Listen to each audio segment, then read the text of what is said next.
आप देखो अगले 10 साल 15 साल 20 साल के लिए ग्लोबल जीडीपी की 20% ग्रोथ इस देश से आने वाली है। अगर आप एक मल्टीनेशनल कंपनी हो जिसकी दुनिया भर में धंधे हो, आप भारत को कैसे इग्नोर कर सकते हो?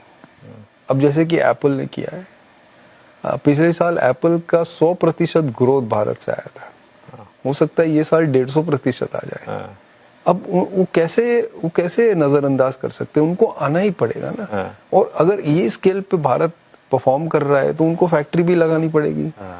अब ये जो है सब मल्टीनेशनल कंपनीज को यही एक तय करना है। ये एक बात हुई। दूसरी बात, जो बहुत लोग एफडीआई की जब बात होती है तो सिर्फ मैन्युफैक्चरिंग में बात होती है, लेकिन अपने यहाँ बड़े मात्रा में जॉब क्रिएशन और एफडीआई सर्विसेज में आ रहे हैं। हाँ, बिल्कुल। और सर्विसेज में हमारा कोई कंपटीशन ही नहीं है।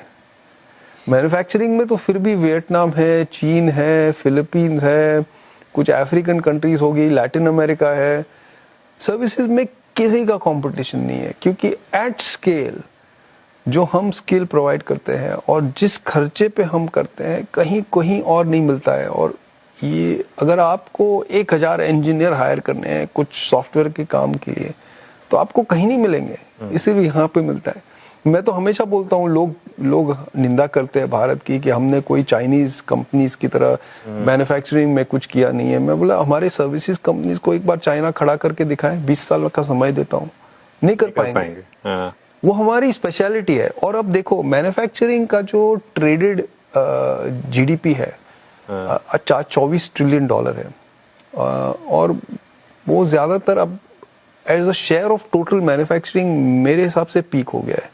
क्योंकि ये आत्मनिर्भरता जो हमारे प्रधानमंत्री ने 5-6 साल पहले की थी, वो अब सब लोग बोल रहे हैं। तो काफी सप्लाई चेन शिफ्ट हो रहे हैं। लेकिन सर्विसेज में 65 ट्रिलियन डॉलर की ग्लोबल इकोनॉमी है, उसमें से सिर्फ 8 ट्रिलियन ट्रेडेड है। 10 साल पहले सिर्फ 4 था, 4 से 8 हुआ है, 8 से 16 हो सकता है। हमारे ये मानना है कि 40 तक जा सकता है, इतना स्कोप है। उसमें भारत का 6% मार्केट शेयर है। वो अगर मार्केट शेयर हमने डबल कर दिया और सर्विसेज ट्रेडेड डबल हो गए तो 2 ट्रिलियन डॉलर का एक्सपोर्ट होता है। ये कहाँ भाव में है? मैं तो कई कारण है, ये तो मैंने सिर्फ आपको 2 कारण बताए, लेकिन one has to be bullish on India, कोई चारा नहीं।